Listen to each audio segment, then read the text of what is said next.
오늘은 누가복음 강해가 아니고요. 오늘 제목은 노아처럼 은총을 받아가지고 우리가 깨어있자라는 주제로 마태복음 24장의 42절 한 절의 말씀이 이제 우리 다 알지만 이 감람산 설교 예수님께서 재림의 징조를 쭉 설명하시고는 들림받는 사람의 7가지 비유를 설명을 하시면서 그 노아의 예를 드셨어요. 예수님의 재림이 가까우고 들림 사건이 일어날 때는 노아 때와 같다 그러시면서 이제 이런 말씀했죠. 노아 때가는 어떤 때냐? 사회가 아주 부패하고 많은 사람들이 홍수가 온다라고 이야기를 그렇게 하는데도 바쁘다 해서 듣지도 않고, 그래서 노아의 8 식구만 방주에 들어간 것 같이 내가 재림에 올 때도 이 패턴이 그대로라고 예수님이 예언하시는 거예요. 그러니까 지금 우리가요, 예수님의 재림이 가까워 왔다라고 우리가 이구동성으로 이야기하지만 예수님의 그 재림을 준비하는 사람은 아주 소수라는 것을 우리에게 보여주시는데, 그러시면서 이제 예수님이 이런 말씀을 하셨죠. 밭에서 일하는 농부가 있는데 하나는 들림받고 하나는 그대로 놔두고, 그리고는 맷돌을 가는 여자 똑같이 하나는 들림받고 하나는 그대로 있고, 이렇게 이 예수님의 재림 때 들림받는 사건들이 크리스찬 가운데 있을 터인데 그것이 이렇게 분리가 된다는 거예요. 그러시면서 예수님이 하시는 말씀이 그러므로 깨어있으라 이런 말을 써요. 깨어있으라 이런 단어를 쓰시는데요. 이 단어가 또 나오거든요. 근데 오늘은 제가 이 깨어있으라는 이 단어, 요걸 가지고 오늘 좀 말씀을 서로 좀 나누려고 해요. 이 깨어있으라는 말은 뒤집어서 말하면 무슨 말이에요? 잠자고 있다는 거죠. 영적으로 지금 이야기하는 거예요. 영적으로 잠을 자고 있다는 거예요. 많은 크리스찬들이 잠을 자고 있을 것을 예수님이 미리 아시고 깨어있으라 그런 말을 경고식으로 하셨어요. 자, 요즘 제가 캐나다와 미국을 이번에 방문하면서 어디 가나 이제 텔레비전에 탁 나오면 보면 CNN, BBC, 팍스 뉴스에 한국 이야기가 그냥 탑으로 나오는 게 그냥. 그것도 그냥 뭐 이렇게 한 장면이 나오는 게 아니고 패널 멤버들이 들어와서 그냥 한국 이야기가 그냥. 예. 그래서 제가 한국 사람으로서 정말 이거 한국 선전하는 데는 이게 최고구나라는 생각이 들어요. 예. 전 세계에 한국 선전을 하는 거예요. 그런데 끊임없이 2달 동안 제가 나가 있으면서 그걸 경험했어요. 요즘 와서도 지금 북한이 ICBM 쏴냈죠. 그 다음에 6차 핵실험도 했잖아요. 그러니까 여러분들 웹에 들어가서 보시면은 유튜브에나 어디 가면은 한반도가 전쟁이 곧 일어난다는 예언의 말들 들려요? 봤어요? 안 봤어요? 한반도가 전쟁이 일어난다는 거예요. 예. 어떤 분은 벌써 지난 날짜들에 지난 9월 며칠 날, 9월 9일 날, 오늘 며칠에? 그러니까 어저께 그게 이제 소위 북한 정권의 그 창립 기념일인가 그게 9월 9일이라죠. 그때마다 한 번씩 무슨 사건을 했는데 이번에도 할까 했는데 안 했다는 거예요. 이런 예수님의 그 재림에 관한 이야기들이요, 지금 여기저기에서 엄청나게 갑자기 일어나고 있어요. 그러면서 일어나는데 미국 사람들, 아프리카 사람들, 예언한다는 사람들이 꼭 한국을 들먹거려요. 네? 그러면서 한국에서 전쟁이 날 거라는 거예요. 그래서 한국 전쟁이 그것이 이제 연결이 돼가지고 미국과 이제 중국과 소련과의 전쟁으로 이제 퍼져나가고, 이 한반도가 이 3차 전쟁의 불씨가 되는 그러한 의미가 담겨 있는 메시지들이 많이 지금 흘러가고 있어요. 그러니까 우리가 여기에 대해서 우리가 성서적으로 이거 문제 우리 해결을 해야 돼요. 과연 이 사람들의 말을 우리가 따라가야 될 것인가? 그러면 따라가지 않는다면 왜 따라가지 않아야 되냐를 알아야 돼요? 몰라야 돼요? 알아야 돼요. 또 한째 그 개기일식 일어난 거 알죠? 지난 8월 21일에 개기일식이 미국을 지나갔어요. 그때도 난리가 났어요. 일반 사람들은 괜찮은데 이 개기일식 가지고 또 영적 의미를 부여하는 사람들은 이제 이 개기일식이 예수님의 재림과 관계됐다. 그래서 이 날짜를 가지고 계산을 해서 8월 21일부터 했어요. 쭉 가다가 이제 어디까지 가느냐, 어떤 사람은 나팔절까지 가는 거예요. 이제 금년 2017년 나팔절이 언제냐면 9월 21일이에요. 이제 며칠 남았어요. 이 나팔절은 항상 우리의 그 크리스찬들의 특히 종말을 기다리는 분들에게는 이 나팔절이 상당히 중요한 절기예요. 왜냐하면 우리 7절기 공부했죠. 나팔절은 뭐냐면 예수님의 공중 재림날이에요. 나팔절이 The Feast of Trumpet이라고 그래요. 영어로는요, The Feast of Trumpet 그래요. 특히 이 미국 대통령 이름이 트럼프 아니에요. 그러니까 이제 그 이름을 또 연구하는 사람들이 또 있어요. 그래서 이 트럼프가 대통령 되고 첫 해 나팔절이 의미가 심장하다 그래가지고요. 그러니까 이 예수님의 재림에 여기에 빠진 사람은 눈 뜨면 모든 걸 다 볼 때 거기에 맞춰요. 666에 또 맞추는 사람도 또 있죠. 또 저 인 받는 거 있죠. 이런 걸 가지고 그냥 자기가 메시지 받았다고 그러는데 그 메시지 받았다고 하는데 나중에 알고 보면 그게 다 엉터리들이에요. 왜냐하면요, 주님이 그런 걸 그렇게 메시지를 그런 걸 쉽게 탁탁탁 주지 않으세요. 말씀에 들어가야 돼요. 말씀에. 그 사람들이 이것 때문에 거기에 빠져가지고요, 이 예수님의 재림 전에 해야 할 일을 안 하는 거예요. 해야 할 일은 뭡니까? 예수님이 오신다는 것을 우리는 알고 있으니까 이 말씀을 가지고 이것은 내 민족과 타민족에게 예수님의 재림에 관한 이야기를 해주고 예수님의 정체성을 알려주는 일이에요. 그게 예수님의 재림을 준비하는 자들이네. 우리가 7가지 이거 들림 받을 때 그 예수님의 그 비유를 보면 다 그 비유가 무슨 내용이에요? 다 예수님을 증거하는 사람들. 그 사람들이 들림을 받았어요. 지금 나팔절을 그 유대인 말로는 적어 놓으세요. 로시, 하샤나 그래요. 로시, R-O-S-H, H-A-S-H-A-N-A, 로시, 하샤나. 이게 백인들은 이건 그냥 자기네 나라 말처럼 다 알고 있어요.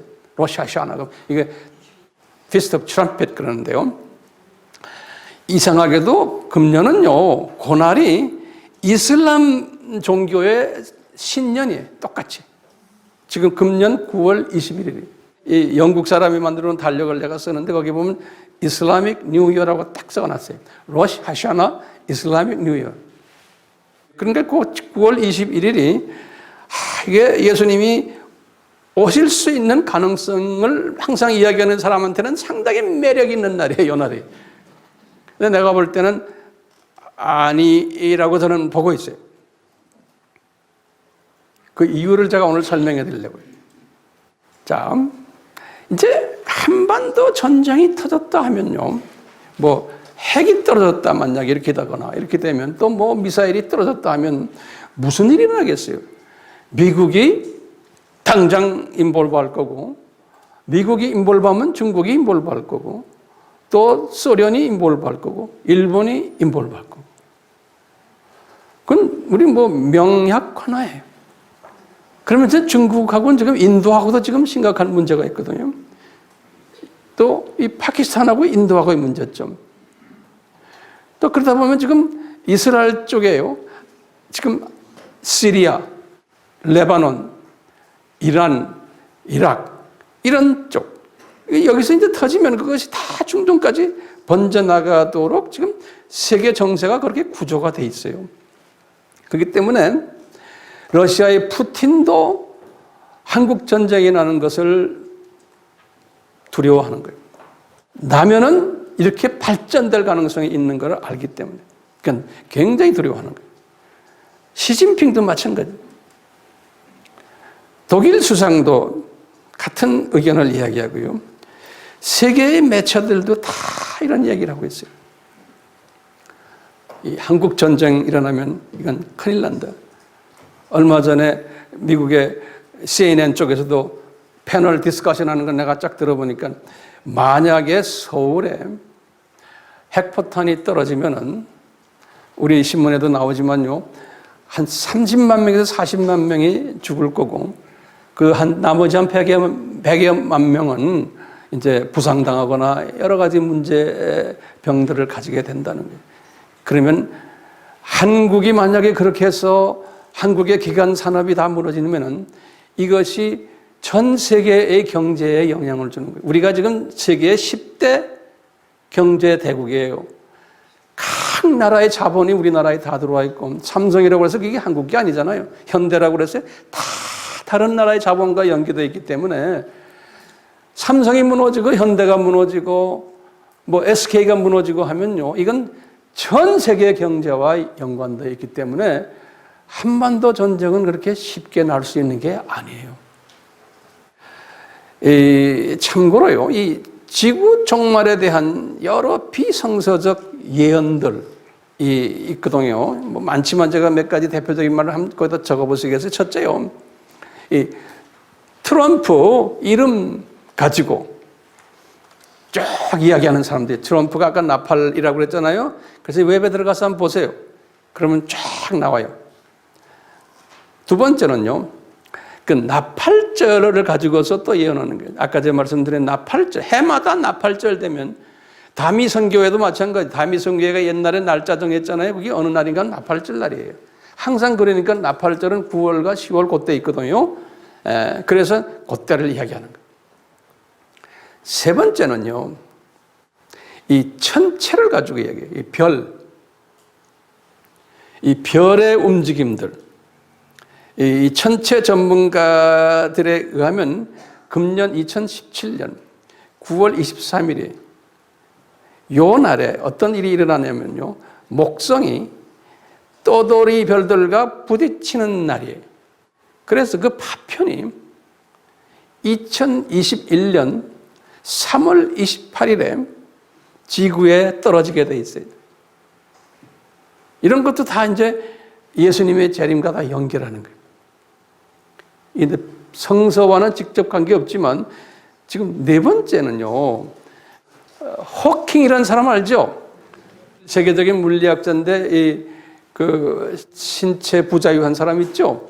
세계적인 천재죠. 이 사람이 요 근래 와서 뭐라 말했어요? 30년 내에 지구를 떠나야 한다는 거예요.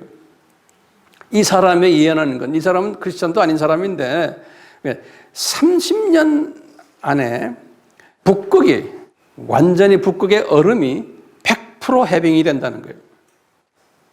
그러면은 이제는 해일이 일어나고 해수도 온도 상승하고 온난화가 생기고 이 지구가 사람이 살 수 없는 지구로 변하게 된다는 거예요. 그러니까 30년 안에 우리는 지구를 떠나야 된다는 거예요.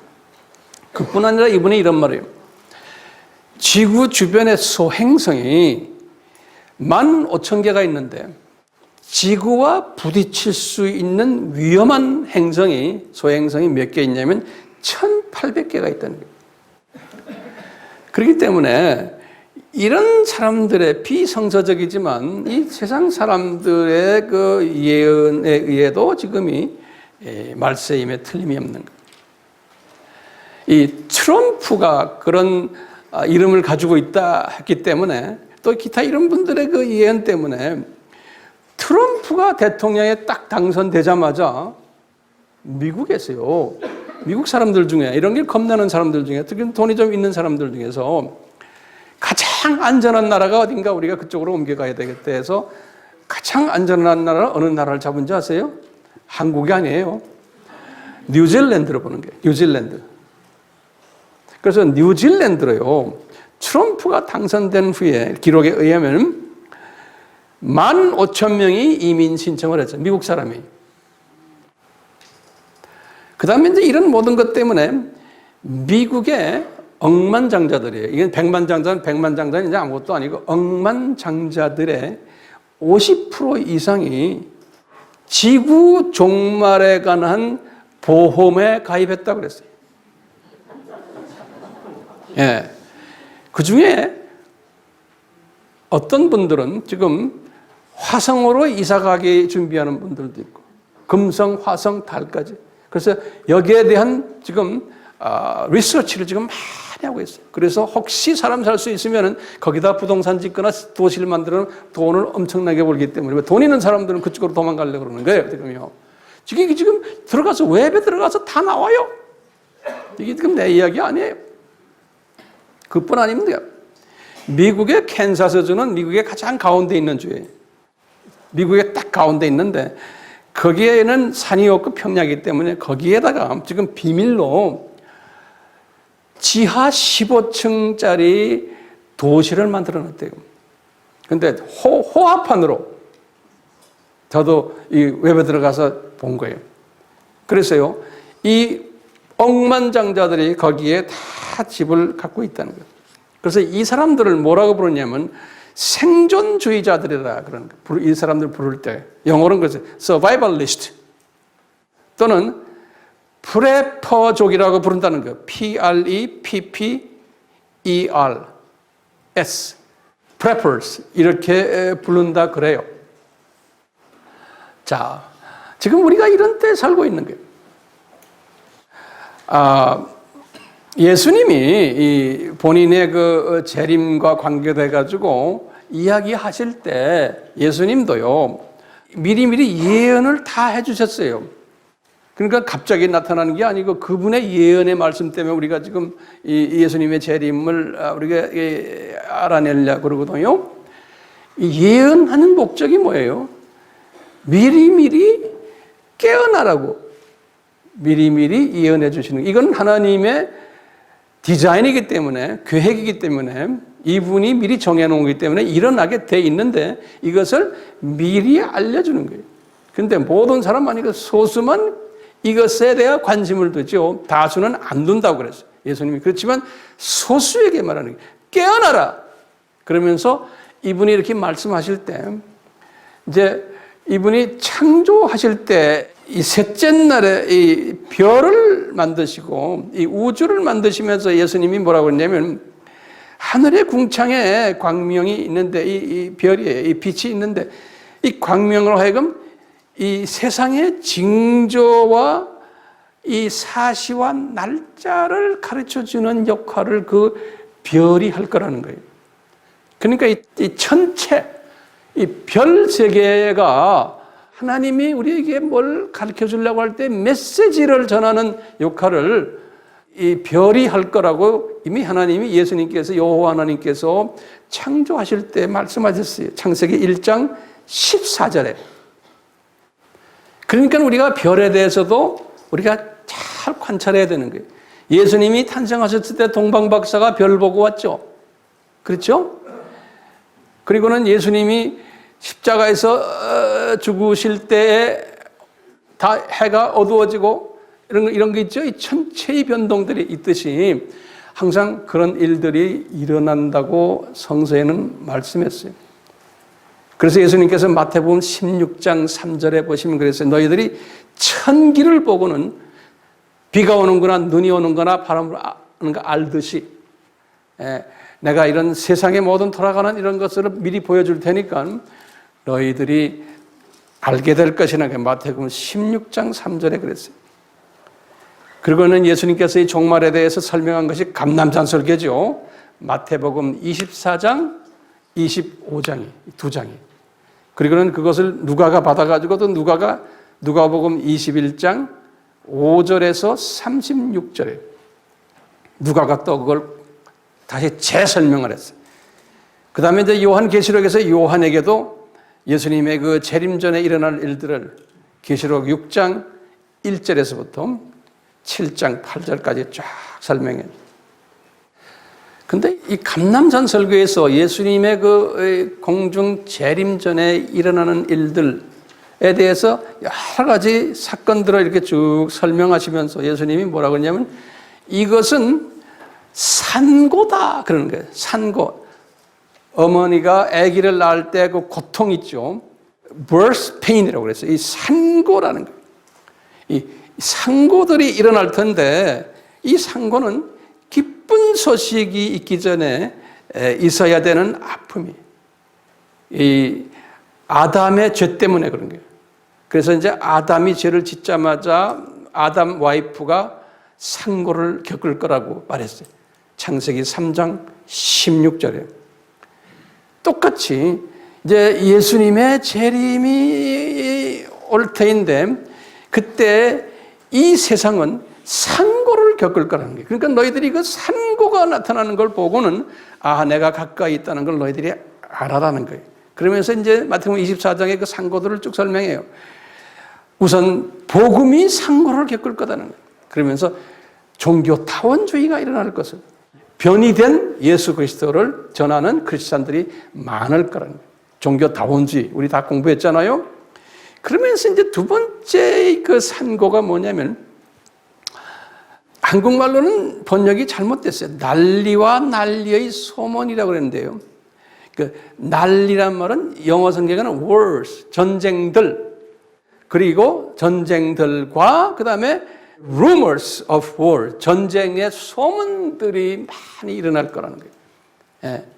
이것은 지금 산고예요. 그러시면서 하시는 말씀이 이 난리라는 건 전쟁이라고 그랬어요. 전쟁, wars요. 다시 복수예요. 그러니까 여기저기에서 전쟁이 일어날 테인데, 그러니까 3차 전쟁이 큰 전쟁이 아니고, 요거는 뭐예요? 국부 전쟁이에요. 그러니까 우리나라도 여기에 해당될 가능성이 있어요. 우리가 이런 상황 속에서 국부 전쟁이 일어날 가능성은 있어요. 왜냐하면 예수님이 이런 것들이 일어날 거라고 그랬어요. 그리고는 전쟁에 대한 소문들이 많이 일어날 것을 예수님이 말씀했어요. Rumors of the war. 다시 말하면 우리 지금 전쟁 소문이 엄청나게 일어나고 있죠. 전 세계에서 지금 전쟁 소문이 많이 나는 나라가 지금 우리나라예요. 그러니까 우리가 지금 이 말씀이 그대로 적용되는 하나의 케이스예요. 그리고는 이 기근이 일어나고 이 식량 상고죠. 땅과 지진이 일어나는 것은 삶의 터전에 대한 상고예요. 온역이 있고 이 병들만이 나고 이러면서 쭉 상고들을 얘기하면서 예수님이 뭐라고 했냐면 이것은 재난의 시작이다 그랬는데 영어로는 This is the beginning of birth pangs. 그랬어요. 이 산고의 시작이다. 그런데 거기에는 우리말로는 없지만 단지라는 말이에요. Mary.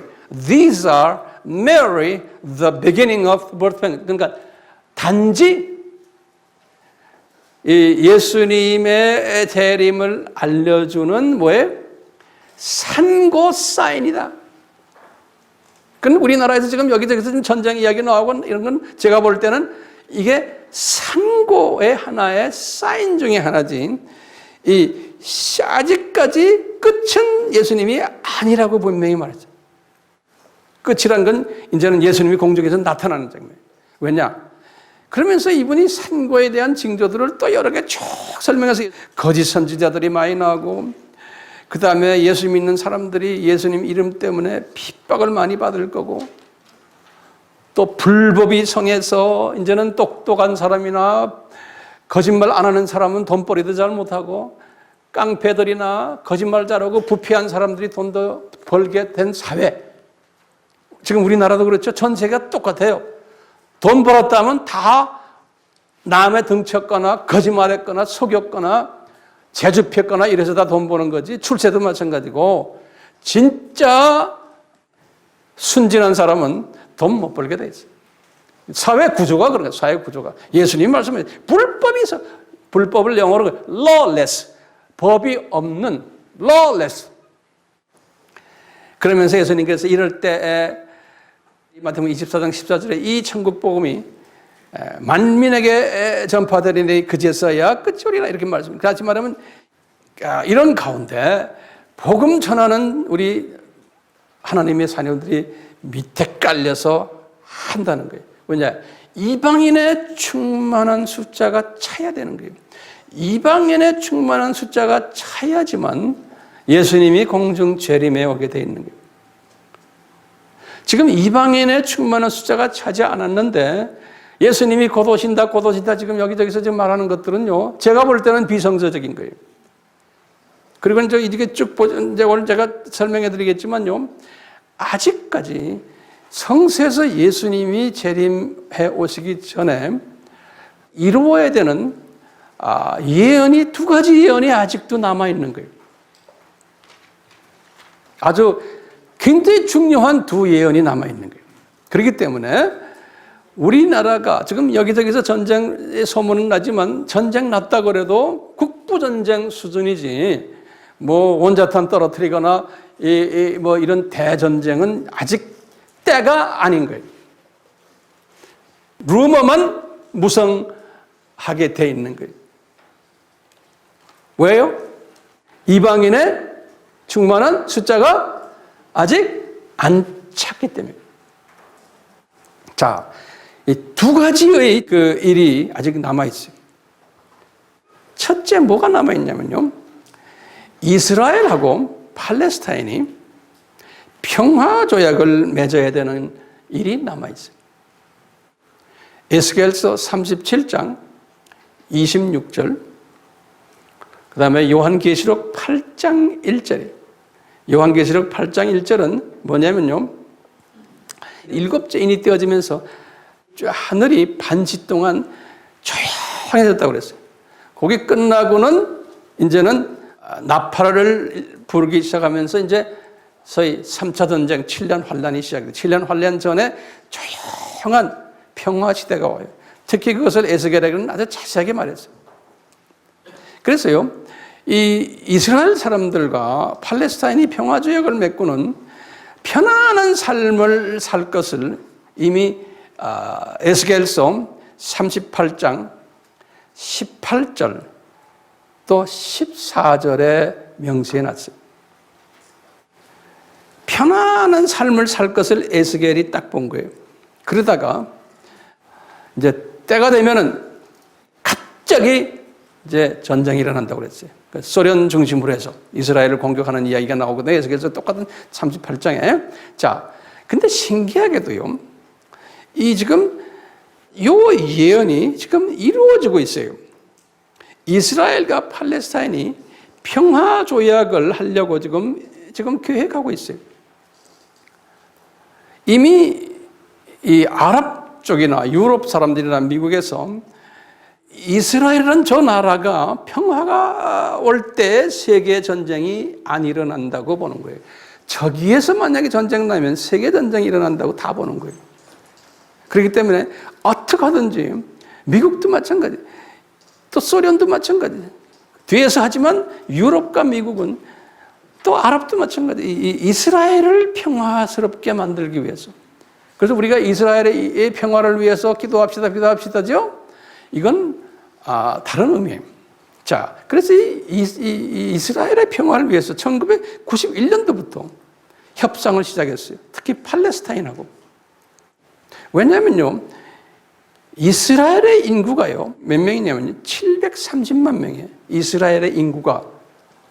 그 중에 17%에 140만 명이 팔레스타인 사람들이에요.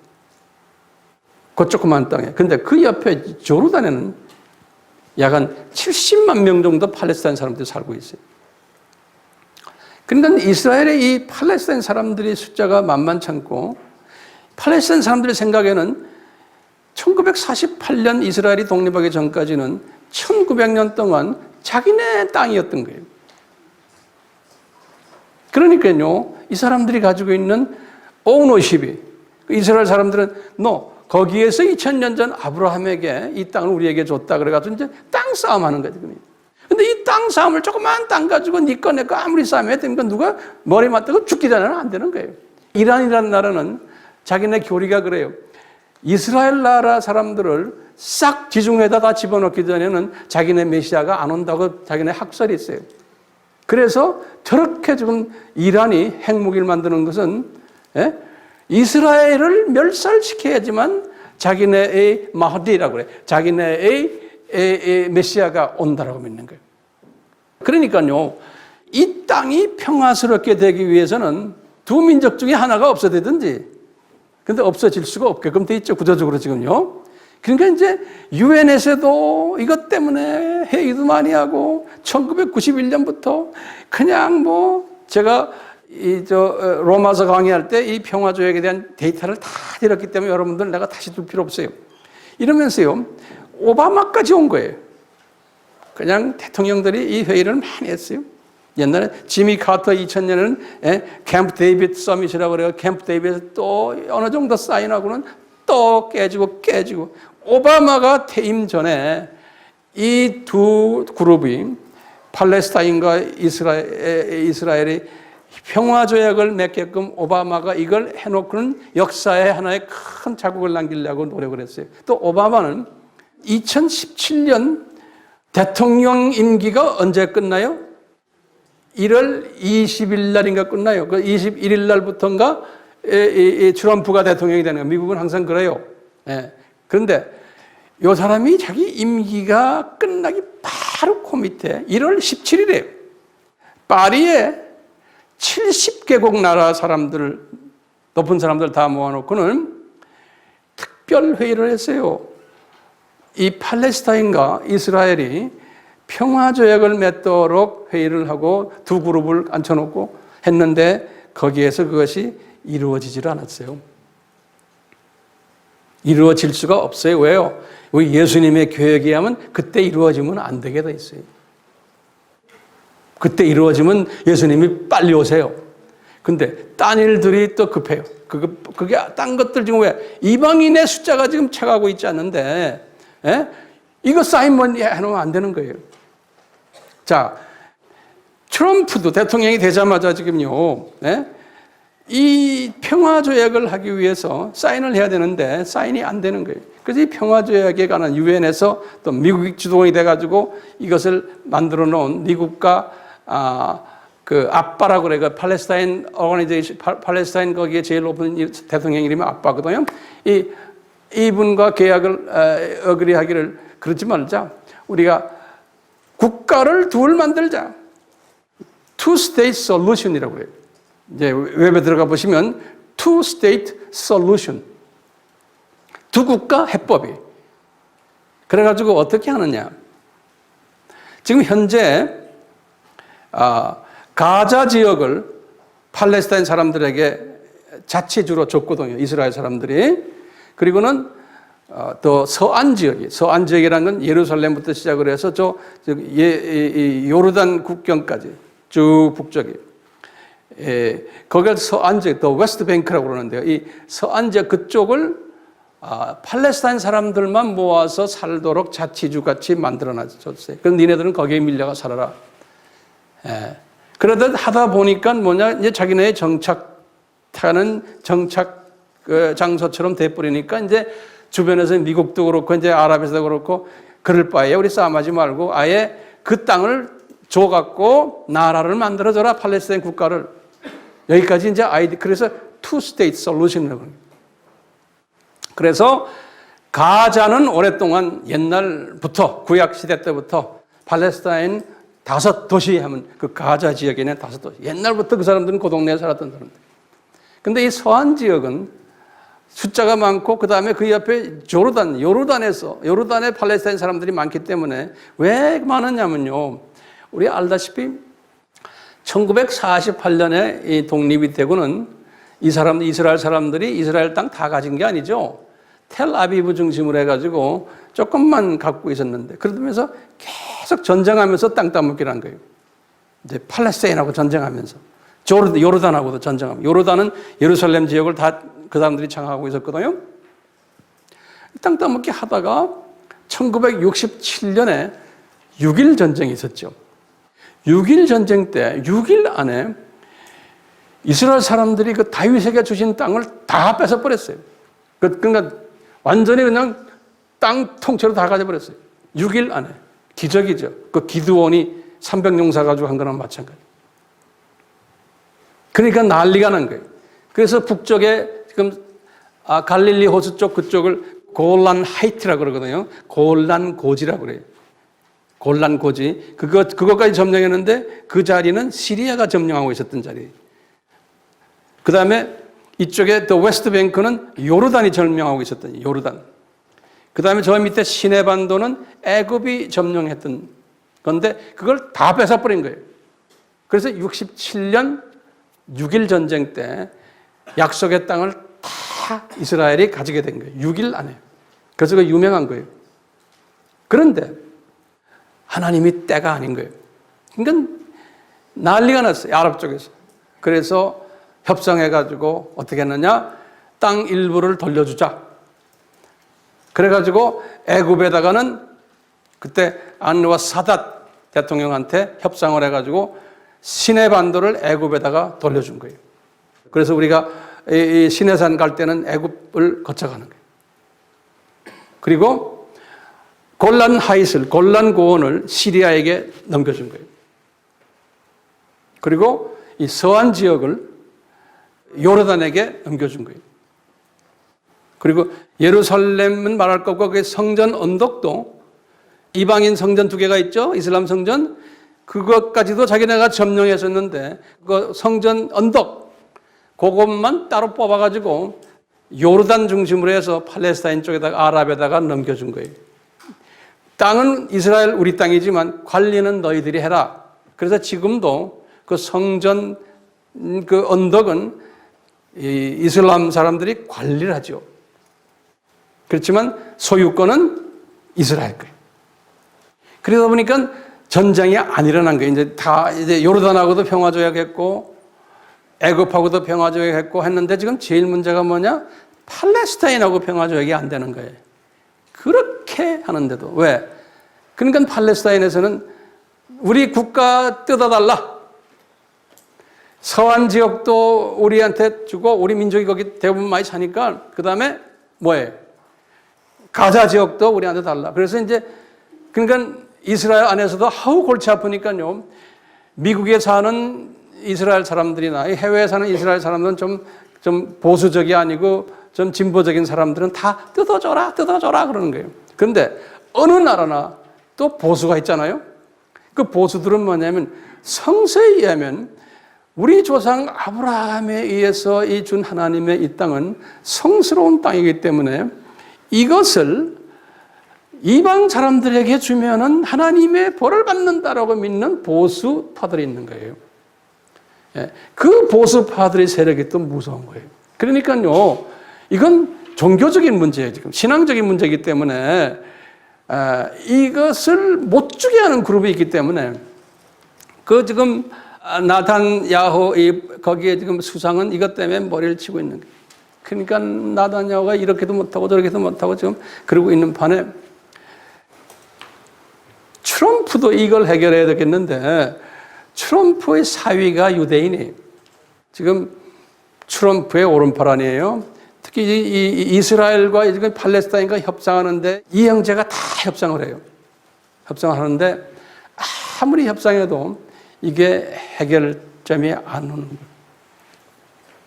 그래서 지금 내가 이스라엘 뉴스를 보니까 이 피에로 쪽에서 이 팔레스타인의 아빠가 그러는 거예요. 내가 너희들에게 몇 주를 줄 테니 그 안에 결정해라. 이 두 지역을 우리한테 내놔라. 그 다음에 성전 그 언덕도 우리 손에 달라는 거예요. 이 아랍 손에. 그러니까 이스라엘 사람들은 안 되는 거예요. 그런데 또 지금 이 서안 지역은 왜 이스라엘 사람들이 안 주려고 그러냐면요. 지금 과거 한 20년 전부터 알리야라는 게 기억나세요? 알리야 우리 배웠죠? 알리야가 뭐예요? 이스라엘 사람들이 고토로 돌아오는 걸 알리야라고 그래요. 이 알리야 운동이 전 세계에서 일어나면서 이스라엘 사람들이 지금 고토로 돌아오고 있거든요. 많이 돌아오는데 거기에 대한 데이터는 내가 많이 드렸어요. 이제는 사람들이 많이 오니까 소련에서만 한 100만 명 이상이 왔으니까요. 이 사람들이 와가지고요. 거처를 잡질 못하는 거예요. 그러니까 이제 우리 같으면 단지를 조성해야 되는데 어디다 하냐면 서안 지역에다가 단지를 조성해요. 그래서 그것을 Jewish settlement라고 그래요. 이 웨스트 뱅크라고 그러대요. The settlement in the West Bank. 그쪽으로 하다 보니까 거기에 지금 집들을 많이 짓고 있어요. 왜? 고국으로 돌아오는 유대인들에게 줄 수 있는 그 지역이 그 지역인 거예요. 그러니까 지금 문제가 심각한 게 이 미국의 오바마 같은 사람들 그거 스탑시켜라. 그거 못하게 하고 다 떼어서 주라. 지금도 협상 중에 하나가 중요한 협상이 뭐냐면요. 왜 서안 지역에 유대인 정착촌을 있는 사람들을 다 철수시켜라. 그리고 이 땅을 팔레스타인에 내놔라. 이제 일부 진보주의 유대인들은 좋다. 그러는데 아직도 보수 그룹들은 아니라는 거예요. 이게 지금 해결점이에요. 또 예루살렘 가지고도 싸움하는 거예요. 예루살렘을 절반 잘라서 해프는 니네 가지고 해프는 니네 가지고 이 가지고 싸움이라. 성전 뜰도 가지고 싸움. 성전 언덕도. 해결해야 할 아주 중요한 점인데 이것이 지금 요 근래 뉴스에 의하면은 2, 3주 내에 무슨 결판이 날 것 같은데 제가 볼 때는 안 나겠어요. 이게 이렇게 힘든 거예요. 자, 그러면 우리는요, 이것이 이런 일들이 일어나고 있는데 이것이 성서에 어디 나오나? 이걸 찾아내야 되잖아요. 이런 일들이 있을 것을. 그리고 성서에서는 뭐라 그랬냐? 근데 딱 보면요. 요엘서 3장 1절에서 2절이에요. 베드로 설교할 때 요엘서 2장 18절을 인용했어요. 그게 뭐냐면 오순절 예루살렘 교회가 신약에서부터 시작될 것을 예언한 거예요. 요엘서 지금 3장이에요. 3장은 이제 엔타임을 예언한 거예요. 엔타임을 뭐라고 딱 예언하냐면 알리야가 일어날 때, 알리야란 건 뭐였어요? 자기 백성들이 고국으로 돌아올 때 이스라엘 사람들이 하나님이 주신 이 땅을 나눌 것이다 그랬어요. 그리고는 나눈 후에 하나님의 진노가 있을 것이다 그런 거예요. 이 말씀을 딱 가지고 보면 뭐냐? 이제 평화조약이 일어나겠어요? 안 일어나겠어요? 평화조약이 일어나게 돼 있는 거예요. 그러면 왜 평화조약이 일어나야 돼요? 왜 평화조약이 필요해요? 이 일반 지금 정치하는 사람들은 트럼프도 그렇고 유럽도 그렇고 다 이제 팔레스타인 사람들 뭐냐 그 사람들은 세계 평화를 위해서 이스라엘의 평화를 위해서 아랍과의 평화를 위해서도 이 평화조약 하면은 우리는 이제 천국 이 세상을 천국화 시킨다. 우리 후천년주의 기억나시죠? 이 세상을 살기 좋은 세상으로 만드는데 큰 역할을 한다는 거예요. 그러니까 WCC도 이 평화조약에 대해서 관심이 있고 이거에 대해서 하라고 뒤에서 자꾸 밀어주고 전 세계가 지금 이 평화조약에 대한 관심을 두고 있는 거예요. 근데 평화조약이 일어나요? 안 일어나요? 일어나게 돼 있는 거예요. 평화가 되게 돼 있는데 왜 평화가 돼야 되느냐? 이 평화가 딱 되면은 뭐가 있냐면 자동적으로 이제 이 성전 언덕에 예루살렘 성전을 건축할 수 있는 거예요. 이미 아랍 리그라고 그래. 아랍 연방에서도 이게 평화조약 되면 거기다가 유대인 성전도 우리가 다 재건하는데 도와줄게. 또 뭐 푸틴도 그러고 트럼프도 그러고 전 세계 지금 사람들은 다 성전과 이 평화조약은 맞물려 있다는 거예요. 그러니까 성전이 지어져야 되죠.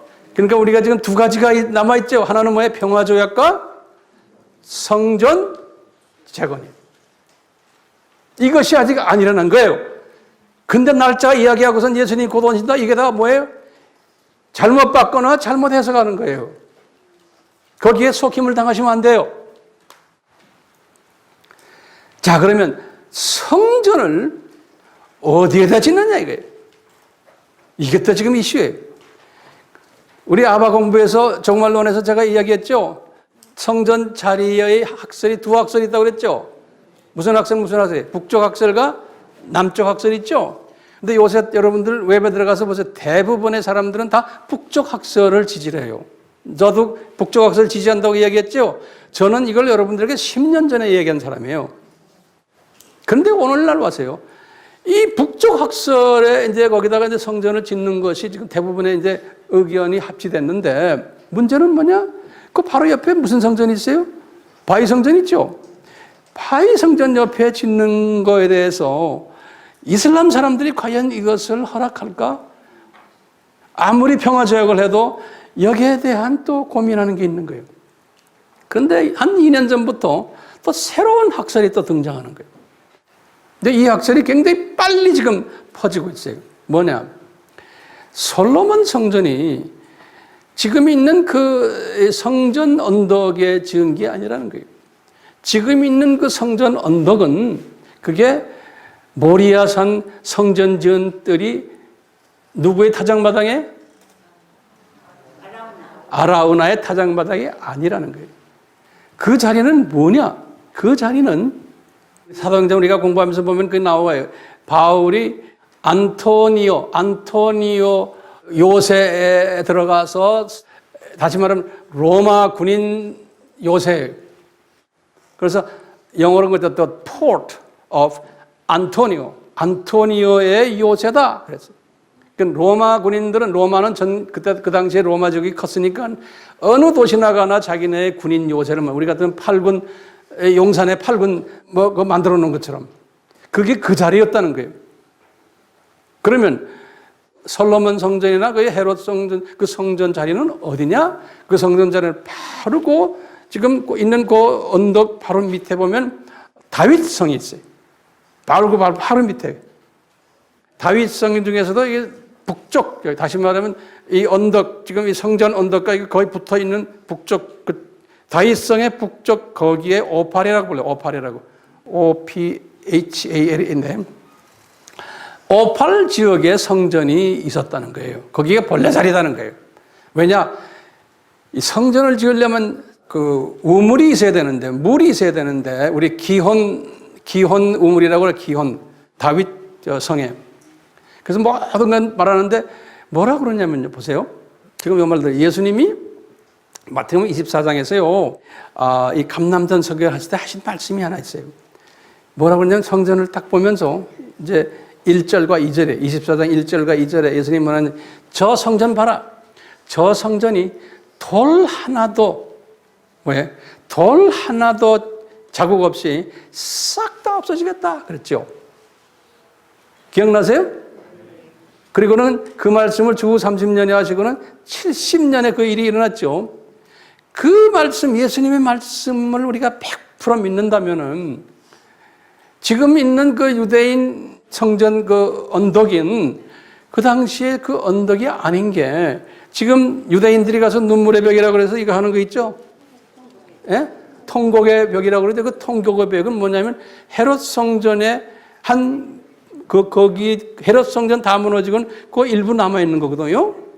그러면 예수님의 말씀에 의하면 그게 남아있으면 안 되는 거예요. 그렇죠? 그러니까 이 통곡의 벽 이거 다 로마 부대의 성벽이지 그게 아니라는 거예요. 이 학설이 지금 대두되고 있어요. 그게 아니면은 아무 때나 성전을 지을 수 있는 게 이건 이스라엘 사람들이 자유스럽게 건축할 수 있는 장소거든요. 근데 그러면 어떻게 이 무슬림들이 지금 이 자리에다가 자기네 그걸 지었나? 무슬림들은 그와 관계없이 무슬림들은 주후 700년이죠. 우리 바위 성전 기억나세요? 알 악사 성전, 바위 성전 그다 주후 700년 플러스 마이너스 그때 지은 거 기억나시죠?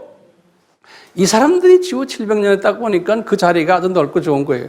그러면 왜 다윗성 자리에다 안 했냐? 다윗성 자리는 완전히 그냥 그렇게 해서 다 무너져 버리고 주후 70년 때 특히 주후 1067년에는 기록에 의하면 대지진이 일어나가지고 그 다윗성이 싹 다 없어져 버렸어요. 그러니까 지금 완전 자국도 없어져 버린 거예요. 예. 그러니까 이제는 그 자리가 그렇게 되어버렸는데, 그런데 기혼 그 우물은 아직 거기 있는 거예요. 그러면 로마 군인들이 있던 왜 그 자리를 기독교인들이 고집했나? 이유가 있는 거예요. 거기가 성스러운 자리라는 걸. 왜냐? 로마 제국이 기독교를 받은 게 300몇 년에 313년이죠. 380년에 국교화했잖아요.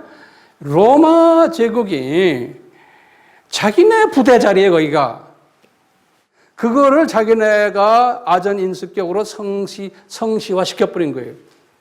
또 이 다윗성 이 자리는 지금 싹 그냥 돌 하나도 없어졌으니까 그냥 황폐한 게 됐으니까 그 로마 군인 자리를 자기네가 성시화시키면서 그들을 성시화 해놓고는 나중에 이슬람이 점령을 하고는 그 자리를 그냥 그때부터 기독교에선 전통적으로 오리지널 성전 자리였다라고 계속해서 로마 가톨릭 중심으로 해서 그냥 주장해 왔기 때문에 지금까지 온 거예요. 로마 제국에서요, 로마 교회가 썬데이를 주일 만든 것도 그 양반들이 했잖아요. 본래는 어느 날이에요? 토요일인데.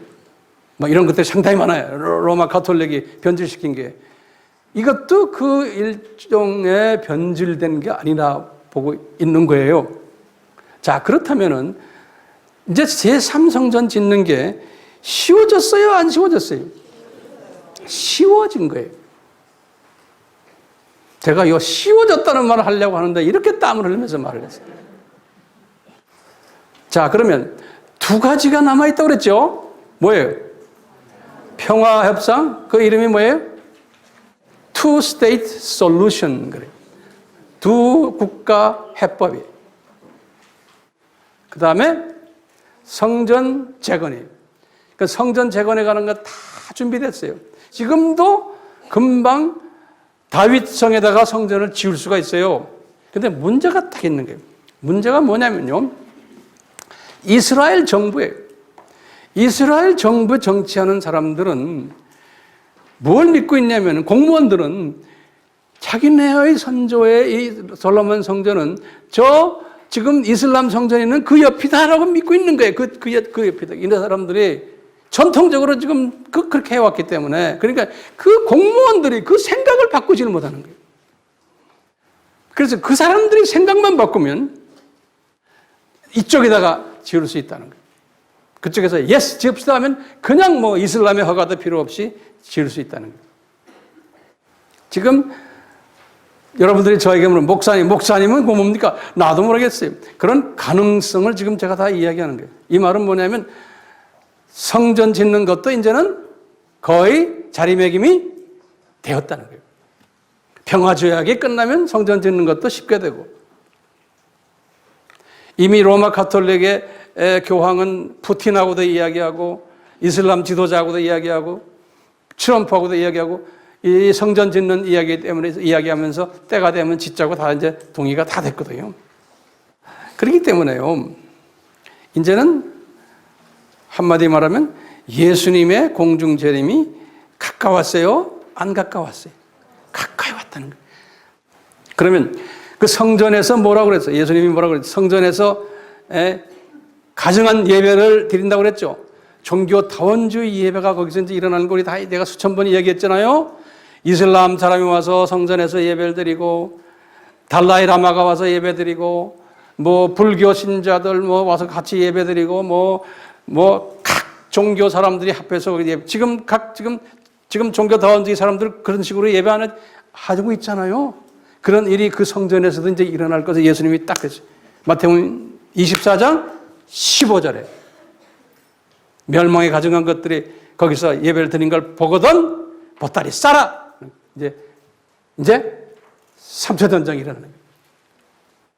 3차 전쟁이 일어난다는 것은 예수님의 공중에 나타난다는 거예요. 자, 보세요. 예수님이 뭐라고 그랬냐면요.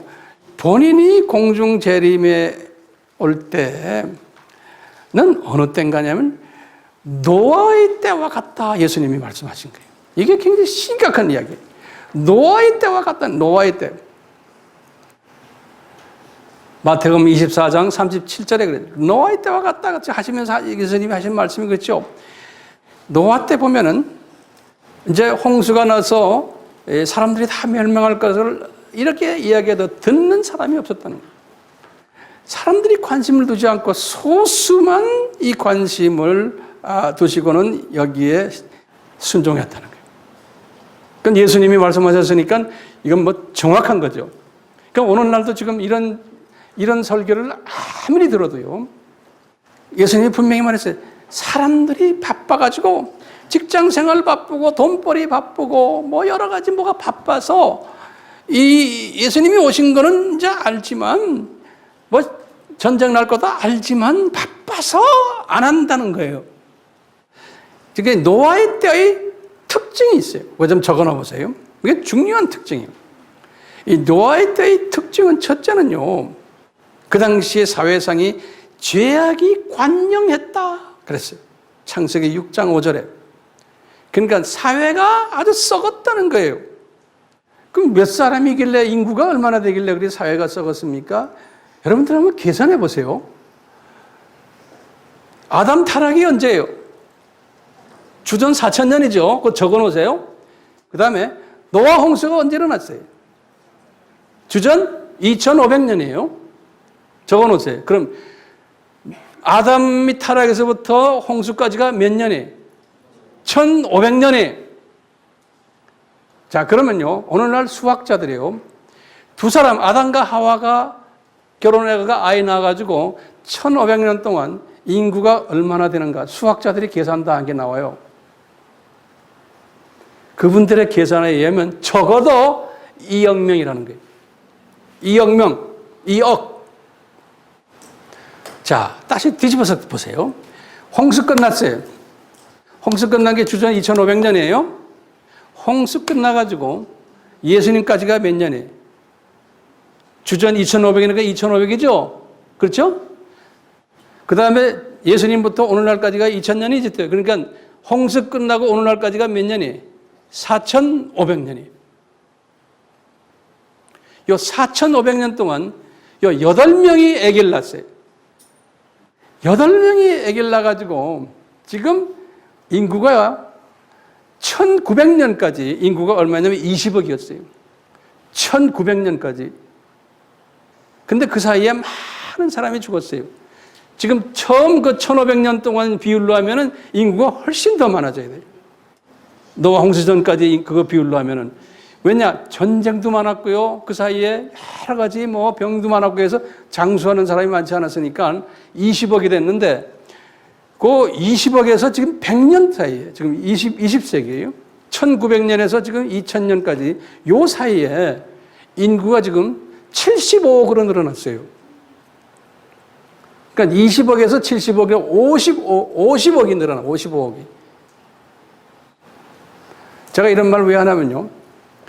예수님이 노아에게 그랬죠. 내가 다 싹 쓸어버리라 할 때 8명만 살아났으니까 쓸림을 당한 사람이 몇 명이나 됐겠어요? 예? 엄청나죠. 그 엄청나다는 이야기를 제가 하려고 해서 이렇게 지금 말씀하는 거예요. 그러니까 여러분들도 이제 남에게 가르칠 때 그걸 다 설명해 주셔야 돼요. 한번 성서를 열어보세요. 베드로 전서 3장 19절에서 20절 보세요. 이게 이제 우리의 질문 중에 하나예요. 베드로가 이런 말 하는 거예요. 예수님이 십자가에서 죽으시고는 낙원에 올라가셨다가 그 길로 음부에 내려가서 전도하셨다 하는 말 기억나시죠? 그게 지금 19절이에요. 19절에. 전도는데 전도 대상이 누구였느냐? 그 20절에 보시면은 노아 때 불순종했던 사람들을 향해서 전도하셨다 그런 거예요. 그런 말 나와요? 그러면 불순종했던 사람들이 예를 들어서 2억이라고 가정하면은 그 2억 다한테 하셨겠어요? 이제 우리가 이제 소위 이 칼빈적인 사고방식에 의하면은 그 안에 분명 하나님의 예정된 사람들이 있었겠죠. 그런데 불순종했던 사람들이에요. 근데 이 사람들은 언젠가는 저 낙원으로 올려보내야 되잖아요. 그 예수님이 그런 사람을 위해서 전도하러 가셔가지고 그분들을 끌어올리셨다. 우리가 이렇게 한번 추측을 해보는 거예요. 그러니까 이분들은 어디 갔겠냐? 아브라함의 우리 아브라함의 품 알죠? 아브라함의 품에 그 사람들은 가 있다가 예수님이 옮기지 않으셨나 보는 거예요. 자, 이렇게요. 사회상이 이렇게 죄악이 아주 득실했다는 게 노아 때의 특징이에요. 오늘날도 똑같아요. 그 다음에 두 번째는 교회와 크리스찬들의 상이에요. 교회와 크리스찬들의 상. 그때 보면 하나님의 자녀들이지만 대다수의 하나님의 자녀들은 이 심판에 대해서 무지했거나 또는 이분들은 잠을 잤다는 거예요. 영적으로 졸았거나. 그래서 예수님께서도 똑같이 오늘날 기독교인이들이지만 하나님의 자녀들이지만 다 잠자고 있을 거라는 거예요. 그래서 깨어라! 예수님이 그래요. 깨어나라! 마태복음 25장 5절에 지금 이런 말씀, 오늘 본문에서도 24장에도 똑같이 지금 그런 말씀을 하죠. 24장 42절에도 깨어나라. 그럼 우리 주변에 지금 우리 교인들 중에서도 아직도 잠자고 있는 사람 분명히 여기 꽤 있을 거예요. 또 교회의 이 크리스찬의 특징이 대다수가 예수님이 24장 38절에 하신 말씀, 마태복음 예수님이 이런 말씀하셨어요. 그때 사람들이 하나님이 사람들인데도 핑계가 많았다는 거예요. 사업에 바빠서요. 장가도 들고 시집도 가야 되잖아요. 뭐 이렇게 바빠서 하면서 다 핑계를 가지면서 무관심했다. 예수님이 그래요. 그러니까 우선순위를 설정하지 않았다는 거예요.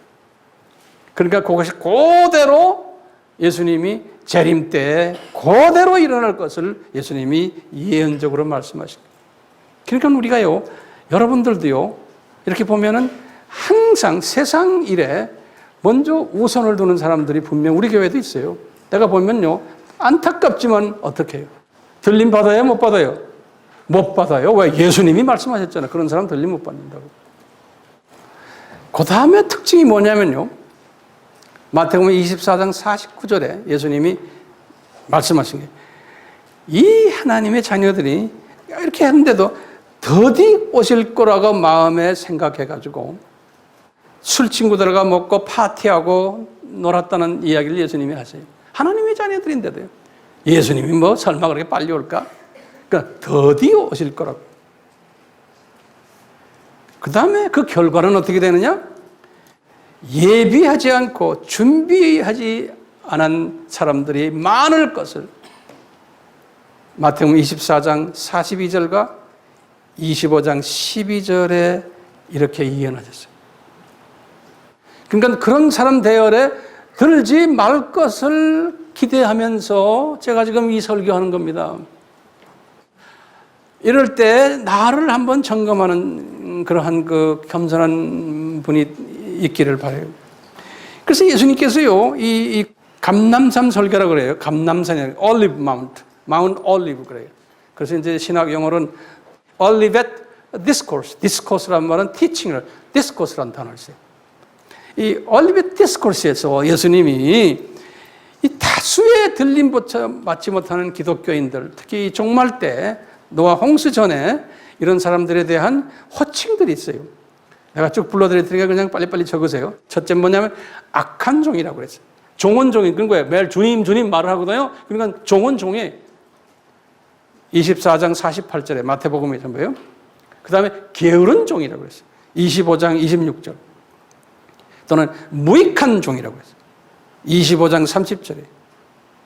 또 잠자며 조는 종이라고 그랬어요. 25장 5절에.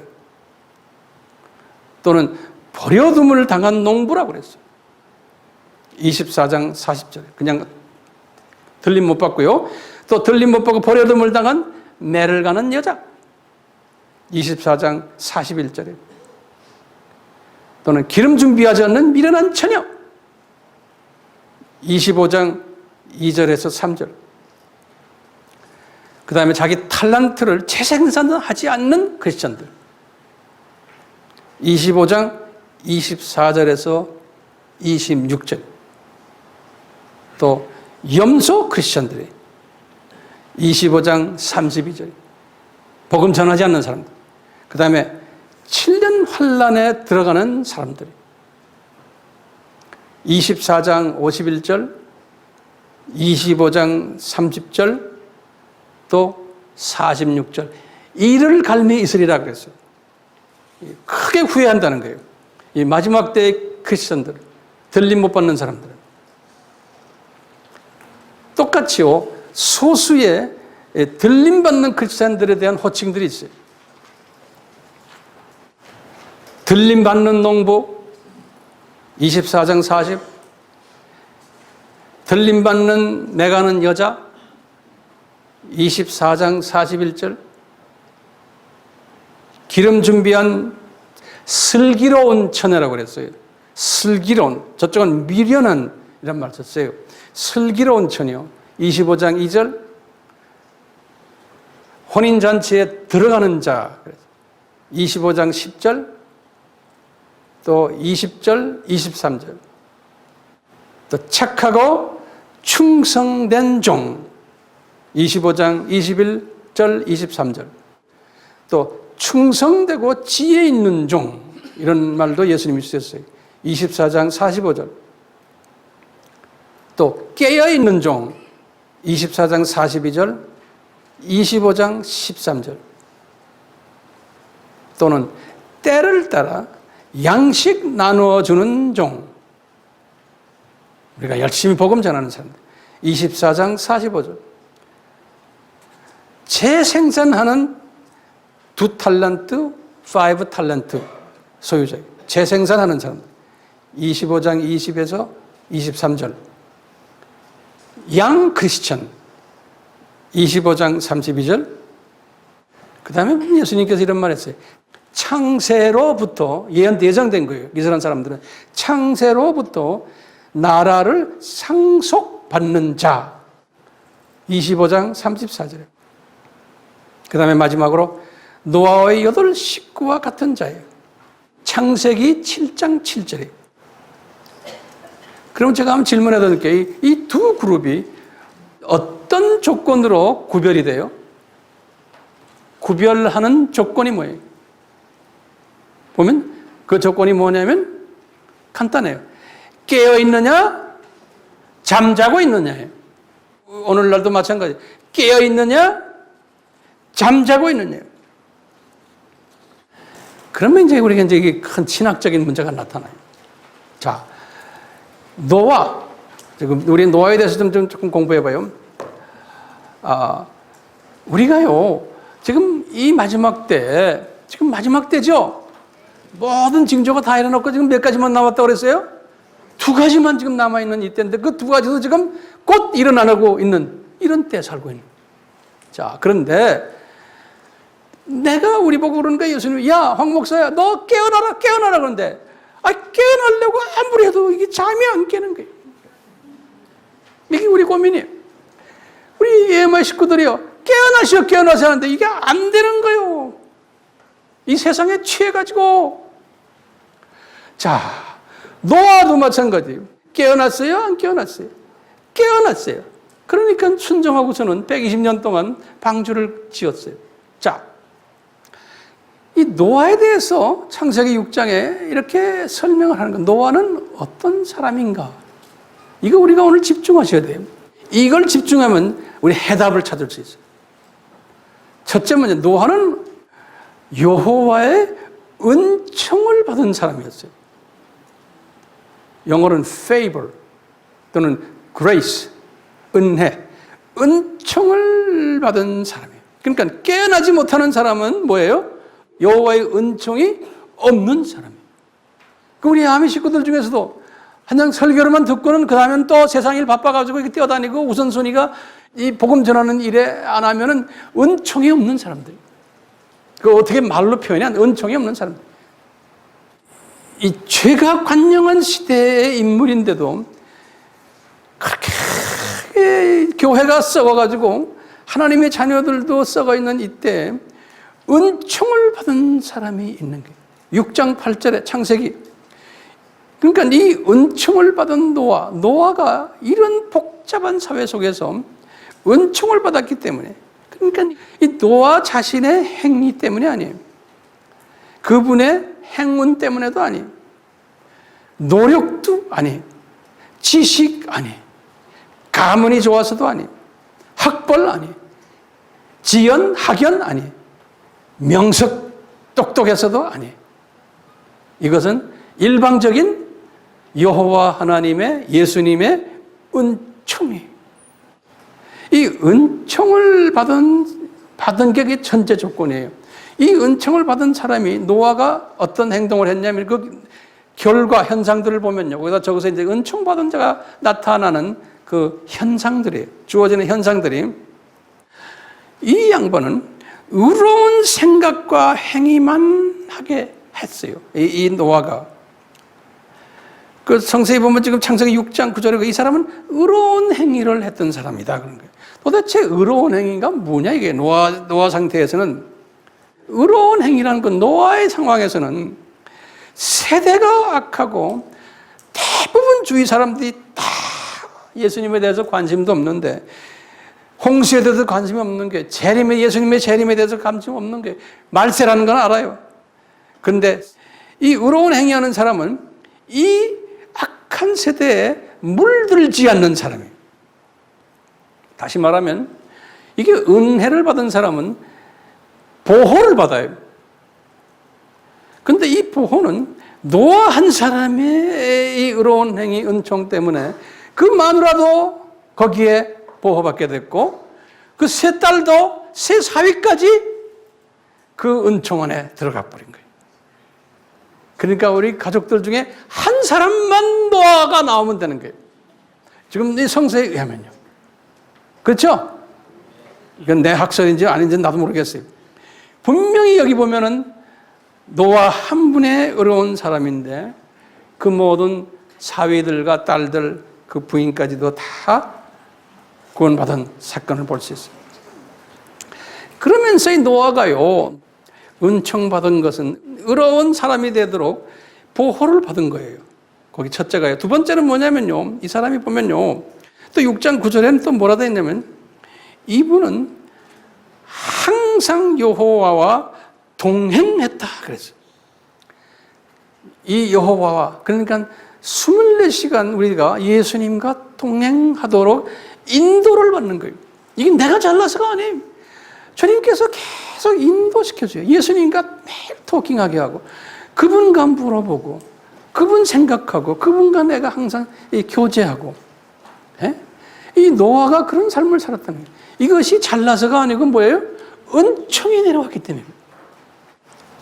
그 다음에 히브리서에서요, 히브리서 11장, 우리 믿음장 안에 히브리서 11장 7절에서 노아에 대해서 이렇게 말했어요.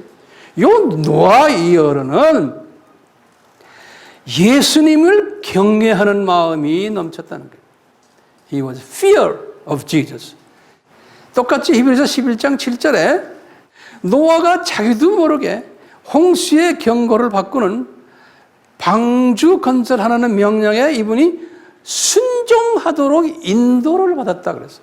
그러니까 이게 믿음을 받았다는 거예요. 이 메시지가 왔을 때 순종 자기 힘으로는 안 돼요. 그런 믿음이 따라왔다는 거예요. 그러니까 이게 자기 의지로 되는 게 아닌 거예요. 의지를 지배하시는 성령님의, 예수님의 그 파워를 인정하는. 또 히브리서 11장 7절에는 뭐라고 했냐면, 노아에 대해서 그래요. 노아는 이 은총을 온 가족이 다 전수받았다는 거예요. 뿐만 아니라요, 이 히브리서 11장 믿음이 뭔지 알죠? 히브리서 11장 믿음은 그랬죠. 이 세상은 우리는 나그네 세상이다. 우리 고향은 어디야? 저 위다. 그리고는 저기 가면은 상급이 기다리고 있다. 이게 히브리서 11장 믿음 아니에요? 이 식구가 요 믿음을 가졌다 그랬어요. 요 믿음을. 기가 막힌 얘기지.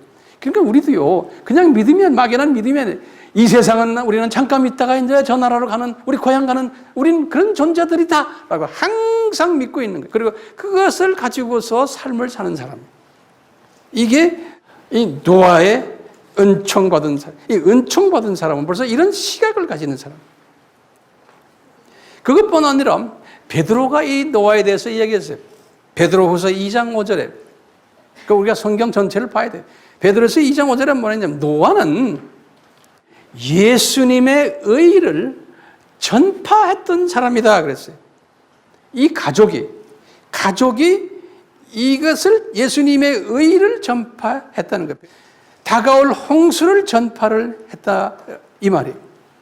사람들의 말을 듣지 않고 귀를 기울이지 않고 이 하나님의 말씀을 가볍게 여기지 않고 이분들은 전적으로 귀를 기울이지 않았던 사람들을 경건치 아니한 자들이라고 베드로가 말했어요. 똑같이 베드로후서 2장 5절에 경건치 않은 자들이라고 그랬어요.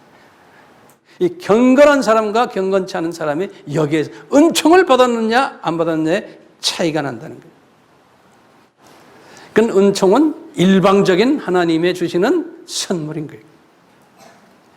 자, 나나 여러분들은 이 세대의 노아가 돼야죠. 그렇죠? 그 다음에 우리 아미 교회는 방주를 짓는 교회가 되어야 되는 거예요. 이 말은 거꾸로 말하면 뭐예요? 예수님의 재림을 준비하는 교회가 되어야 되는 거예요. 그렇기 때문에 우리는요, 이 예수님이 주시는 은총을 우리가 받아야 되잖아요. 제가 보면 여러분들 열심히 이거 지금 앉아서 공부하고 적는 걸 보면 분명히 이 은총을 받은 분들이, 은총을 받은 사람은 나타나는 게 뭐냐? 깨어나는 거예요. 잠자지 않고. 이 깨어나서 이 오실 예수님, 우리가 오실 예수님을 외치는 일에 직접 간접으로 사용받는 사람들, 외치는 일에. 어떤 분들은 직접 외치기도 하고, 어떤 분들은 뒤에서 물질을 대기도 하고, 어떤 분들은 우리 교회에서 여러 가지로 봉사하는 일들, 아바에서 열심히 공부하는 사람들, 또 주변 사람들을 아바로 모시고 오는 사람들, 이것을 국내외적으로 우리가 웹을 통해서도 지금 우리가 외치고 있고, 문서 사역에도 동참하시고, 이런 모든 일들은 깨어나가지고 예수님의 오심에 동참하는 사람들, 은총 받은 사람들이 나타나는, 그런 사람들에게서 나타나는 아니 현상들인 거예요. 우리가 이제 이것은 내 민족만이 아니고 타민족에게도 우리가 똑같은 패턴으로 지금 하고 있잖아요. 왜냐하면 타민족의 하나님의 백성들이 이 은총을 받는 일에 또 참여하도록. 우리가 이번에 서련 목사님들 오시는 것도 똑같은 거예요. 여기에 지금 제 황 목사 혼자만 하는 게 아니잖아요. 우리 지금 전체가 인볼브 돼가지고 우리 목배가 뚜렷한 거예요. 자, 그러면 제가 결론적으로 한마디 할게요. 중요한 결론이. 왜 하나님이 한반도를 지금 전쟁 위기 속에 넣으셨는가요? 지금 왜 하나님이 이 조그마한 나라를 둘로 갈라놓고는 만민들이 매스컴에서 한국에 대한 말을 입에 오르내리게 만들어놨어요. 세계의 언론 매체들이 지금 이렇게 하고 있어요. UN 안전보장이사회에서도 우리 민족 문제 때문에 자기네들끼리 앉아서 억신각신하고 있어요. 자, 이 용의 나라라는 중국이에요. 우리를 노름거리로 우습게 알고 그러냐 이거예요. 우리가 그분들에게 얼마나 하는 일이 많은데. 우상이 들들들 끓는 일본이 왜 우리가 지금 이런 상황에 있는 걸 보고 슬슬슬 비웃냐 이거예요. 이 곰의 나라인 러시아가 왜 우리를 이렇게 데리고 노느냐 이거예요. 게다가 왜 우리 민족은 남북으로 갈라놓고는 과거에 동양의 예루살렘이라고 했던 평양이 김일성 우상 그 도시로 만들어 놓고 전국을 우상화된 도시로 만들어 놨어요. 이게 우리 질문이 왜 이렇게 했냐? 또 반면 절반짜리인 요 남쪽을 착한 나라로 만들어 놨어요. 그래가지고요, 이승만 정권 때부터 건국 이념을 초대정부 정강에 보면 하나님이 세운 나라다. 애국가도 하나님이 보호하사 우리나라 만세. 우리 민족을 하나님이 보호해 주십시오. 완전히 북적하고 다른 나라로 만들어버렸어요. 그뿐 아니라 이 조그마한 나라가 전 세계에서 미국 다음으로 선교사를 제일 많이 내보낸 나라로 갑자기 이렇게 나타나기 시작합니다. 깜짝깜짝 놀라는 거예요. 세계의 기독교인들이요. 코리안들, 어디 가나 코리안들, 미셔나리들. 옥상에 올라가서 딱 들여다보면 빨간 십자가가 전 세계에서 제일 많은 나라가 우리나라인 거예요. 그런데 그 안에 깨지 않은, 제대로 되지 않는 교회와 목사들과 그리스도인들이 깔려 있는 거예요. 자, 그런데 왜 하나님이 이 나라를 이렇게 특별히 사용하시려고 그럴까? 왜 이 나라를? 이스라엘 딱 보시면 구약에서 이스라엘 나라들이 항상 뭐를 안에서 혼쭐이 나요? 아수르에 의해서, 바벨론 제국에 의해서, 페르시아 제국, 그리스 제국, 로마 제국 쭉 하다 나중에 가서는 그냥 세계에 지금 웃음거리가 되고 하는 게 왜 그래요? 창조 목적, 우상을 섬겨왔기 때문에 하나님의 자녀들이 똑같이. 그러면서 그 안에 항상 소수의 구루터기들을 남겨놨어요. 남은 자들이라고 그러죠? 그 구루터기들 때문에 지금까지 이스라엘의 명맥을 유지하면서 하나님의 사랑이 그 구루터기를 통해서 계속 연결이 되는 거예요. 그러니까 이 사람들을, 이 이스라엘이라는 이 하나님이 특별히 쓰는 이 사람들을 창조의 목적을 하나님의 자녀들에게 가르쳐 주기 위해서, 교육시키기 위해서 이스라엘이라는 사람을, 그 나라를 뽑아가지고 이 훈련을 시키는 거예요. 창조 목적에 위배되는 행위할 때, 우상을 섬길 때 혼쭐을 내고는, 그렇지만 망하지 않게 하고는 꼭 잡고 있다가 소수의 그 남은 자들을 나중에 사용하셔가지고 다시 이스라엘을 이제 다시 살리는 일을. 이게 하나님의 트레이닝 방법이에요. 지금 우리가요, 이 마지막 때 한국의 한 민족이, 한반도에 사는 한 민족을 지금 마지막 때 이스라엘 민족처럼 쓰시려고 저는 그렇게 확신해요. 우리 특별히 모든 점에서 보면 이스라엘 사람들과 공통점이 상당히 많아요. 남북을 갈라놓는 것도 마찬가지예요.